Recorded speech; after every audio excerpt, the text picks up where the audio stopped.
What's up, everybody? Phantom here, and today's a big day for me. We're finally back from filming in Nebraska. We've been there a couple months, 2-3 months, something like that, too long. And before we went, I took a block and some parts over to our buddy Justin McDaniel, aka Intergalactic Moderator, aka McDougal, as y'all might know him on the internet, aka Race Car also. Took him a bunch of parts, and today I was able to go pick up a complete finished engine ready to drop in ShopTruck. So we called our boys over at Summit Racing, got one of their rotating assemblies. It's got a 4-inch stroke crank, 6 125 rods. The bore is 5 over, so it's an aluminum 6-liter block. It's 5 over, so it's going to be 402 cubic inches. He warned me. He has some concerns about me using an aluminum block for my power goals. I said duly noted, thank you. So I think it'll work. I don't think I'll have any trouble with it. My goals are, I want to go 5s in the 8th mile, and then once I get that, I may wick this thing up some more and try to go for 8s. So get it out of the back of the truck here, get it on the engine stand. I'll start putting covers on it. Still waiting on an oil pan. I got valve covers, I got rocker arms. Need to figure out an intake. I was going to use a higher M, can't find the top I want for it. May do something else, still looking, haven't decided yet. But get it out here, get it on the engine stand, and see what it looks like here.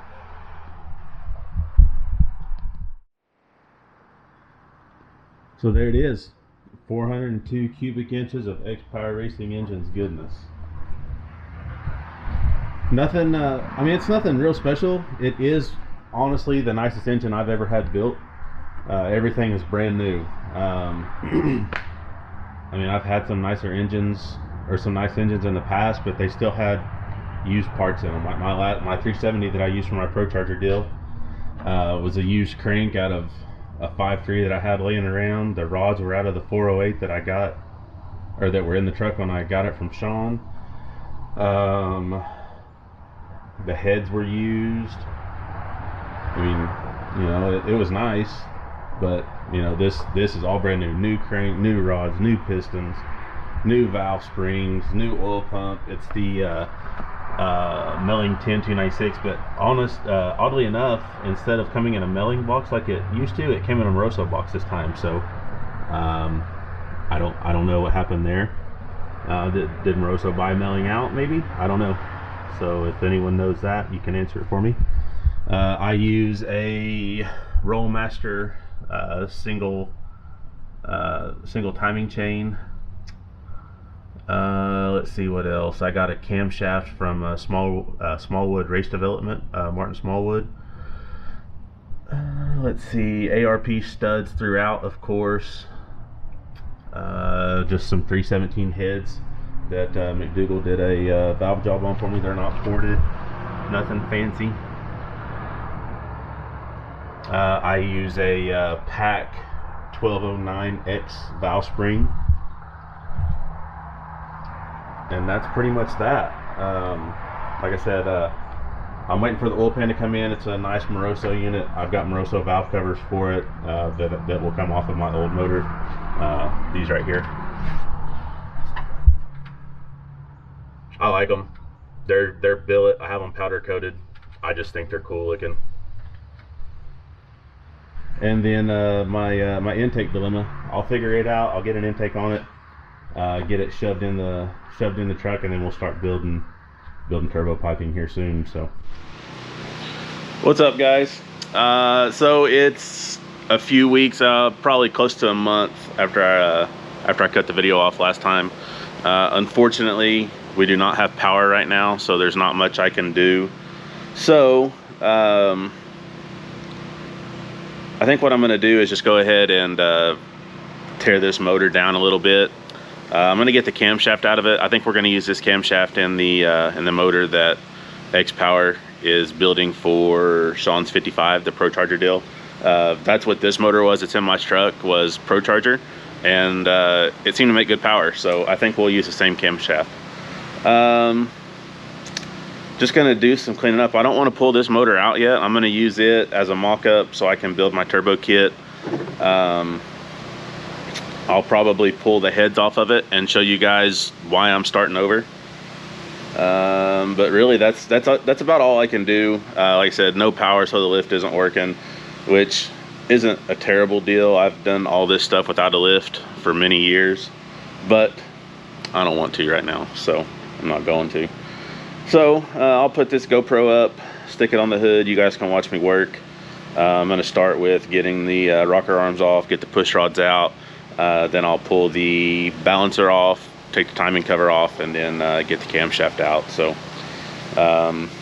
eventually I will do away with a lot of the factory wiring harness for the engine and transmission, because I am going to figure out a way to get a fuel tech for this truck, so it will not run again with factory ECU or wiring. So that's that.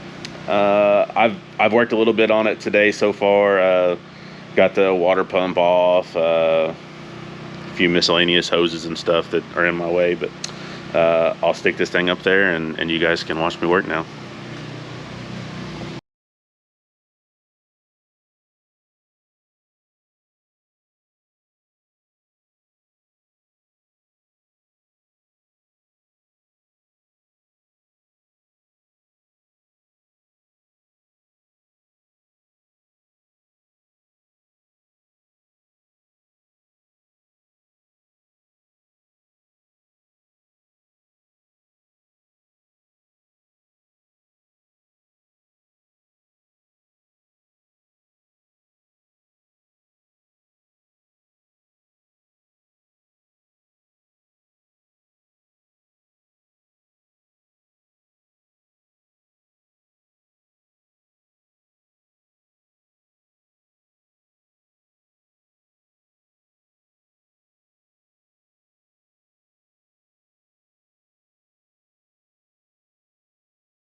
So here's why I'm starting over. Did this a few times. It's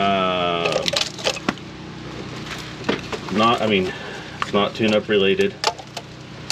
I'd like to blame it on that, but it's just not. Had a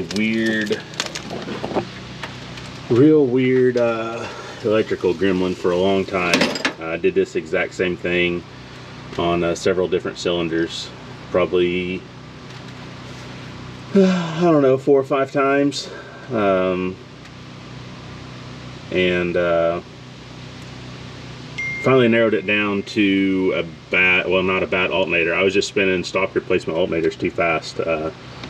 Spin this thing up to I don't know, 8 grand sometimes, engine RPM. So what it was doing, I guess, was melting the brushes or burning the brushes up in the alternator.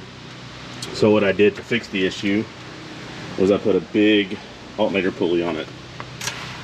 Well, and I put a really good alternator on it, and then figured I may as well slow the shaft speed down on it. So I got that pulley from LSX Innovations. I think it's 2.89 or 2.9 inches. So that helped, but it was just too late. So is what it is. We have been band-aiding this motor for a while, or I had anyways, and there was a little low spot actually right here where this happened.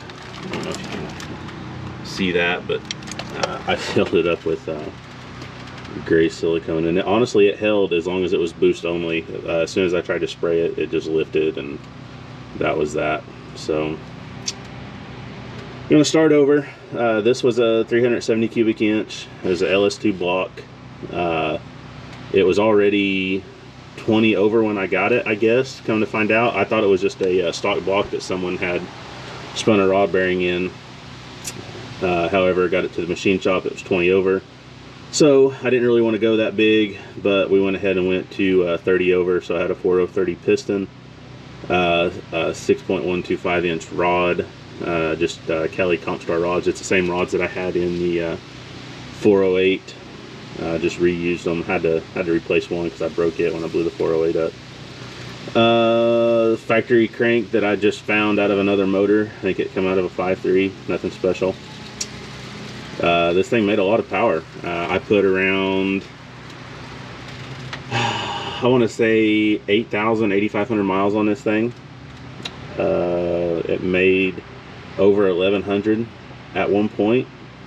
Well, whenever I blew it up, it was making well over 100. I pulleyed this thing way down and then I sprayed it. So it was making a lot of power whenever it finally went this last time. It's got decent parts. I mean, they're all off-the-shelf parts. It's got Johnson lifters in it. The rockers, I had the good Smith Brothers trunnion kit put in those.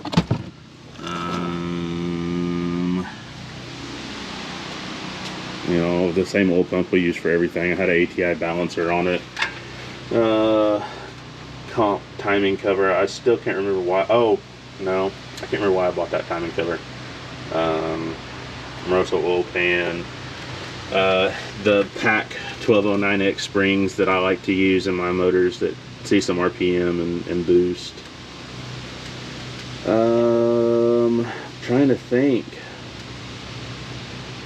Pretty well gone over everything. Like I said, I'm gonna go ahead and get this balancer off now. I'll slap this head back on because, like I said, I'm gonna use this motor to do the mock-up for or to build the hot side on the turbo kit. I'll get the balancer off, get the timing cover off, get the camshaft out, take it to McDougal so he can slap it in that new motor for the 55. And at that point, once I'm done there, I'll just be waiting for power so we can get after this thing. I'll show you the head here, what it looks like. I've done this a couple times. We can probably have our local machine shop fix it. He's done it before, way worse than this. It's pretty bad, but he can fix it. We could probably still run these heads. I thought about actually running this motor in my new SS that I got, my Silverado SS, but these cylinders are scarred up pretty bad, some of them. So I probably won't use it. But I'll go ahead, I'll quit talking now, and I'll get this GoPro hung back up. You can watch me take the balancer off and get the camshaft out and make sure it's good to go, and then send it over to Choctaw so we can put it in a new motor. So it's the first time I've got to use my Moroso balancer puller. I guess really the first time I've needed to. Normally I just use stock pulleys, so I just use a like a Chrysler, I think it's a Chrysler harmonic balancer puller to pull them off. So this did work pretty cool though for the ATI.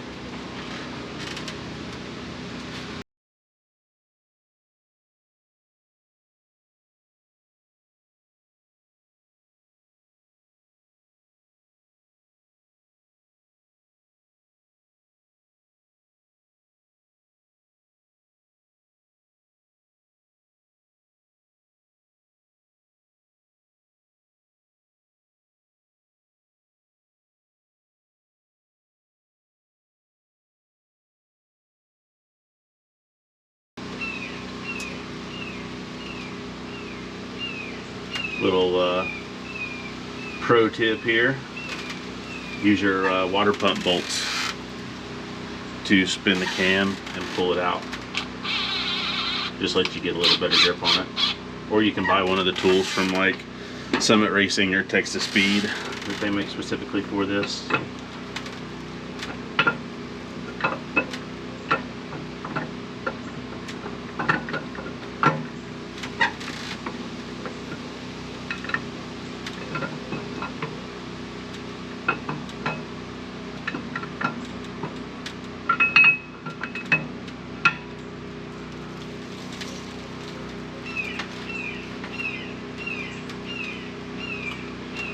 Seems to be in okay shape. None of the lobes look bad.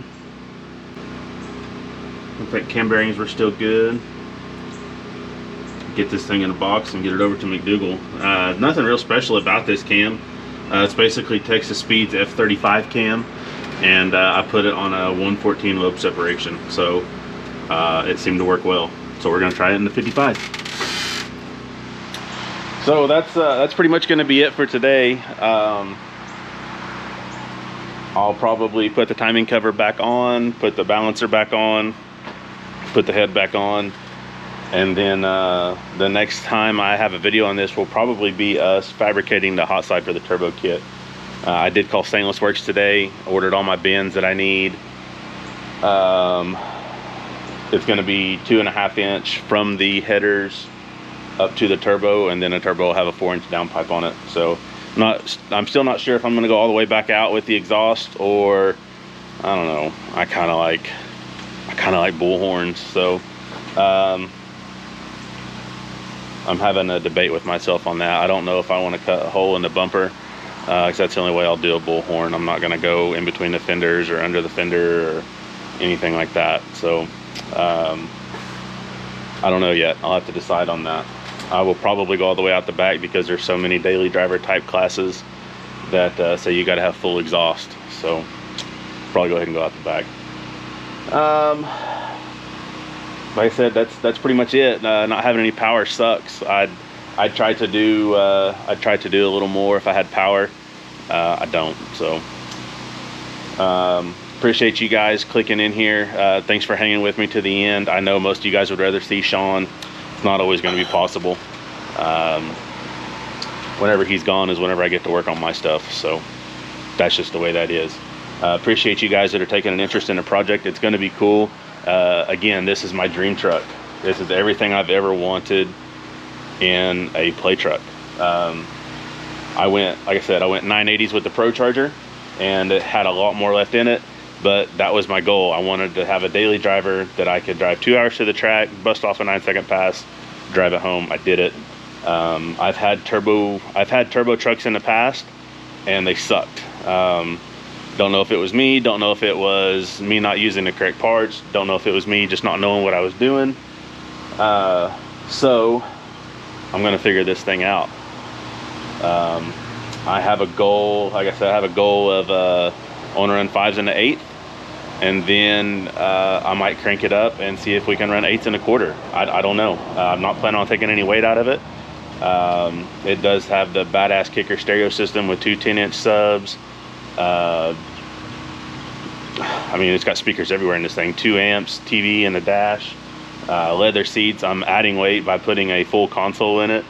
It's got a 4L80, 9-inch, all that stuff. So I'm not taking any of it out. I am probably going to lose my AC. It is what it is. I've had vehicles with that AC before, but I want my turbo right there. So to put my turbo there, something's got to give. So got to figure out how big of a radiator I can fit, get one of those coming, and then it's going to be a air to water intercooler. Got to figure out where we're going to put that. So probably on the next video, that's what we'll figure out. Again, thank you guys so much for sticking with me. It's going to be a cool project, and I'll get it finished one of these days. So I will keep you guys updated along the way. As usual, thanks for clicking in here. Be sure to share the channel with your buddies. We got a lot of stuff coming this winter. You've already seen us start working on the 55. The motor's close for it. The motor's close for Sean's donk. The donk will be getting the same turbo as the truck. It's just a lot nicer motor. That thing should be ridiculous when we're done with it. The 55, well, I'll show you, I'll take you over there and show you kind of where we're at on it. We'll have a full video of the updates on it whenever Sean gets back and we have power. So we've actually got the motor set in it, sort of. That's about where it's going to be. I would lower it down, but again, we don't have power. So the transmission, we got a mock-up transmission in it. I mean, this is where it's going to sit. We got to, we'll probably give QA1 a call, order a carbon drive shaft for it, and some new shocks for this thing. But it's getting there. We've got the OG in here. It's just chilling. We unloaded it so we could load the new car in the enclosed and take it somewhere. That video hasn't come out yet. We'll update you on it as it comes. Sean's van. I love driving that thing. Little inline 6 with a 3 on a tree. It's almost impossible to steal because no one can figure out how to drive it. So that's it, guys. Thanks again, and I'll catch you next time.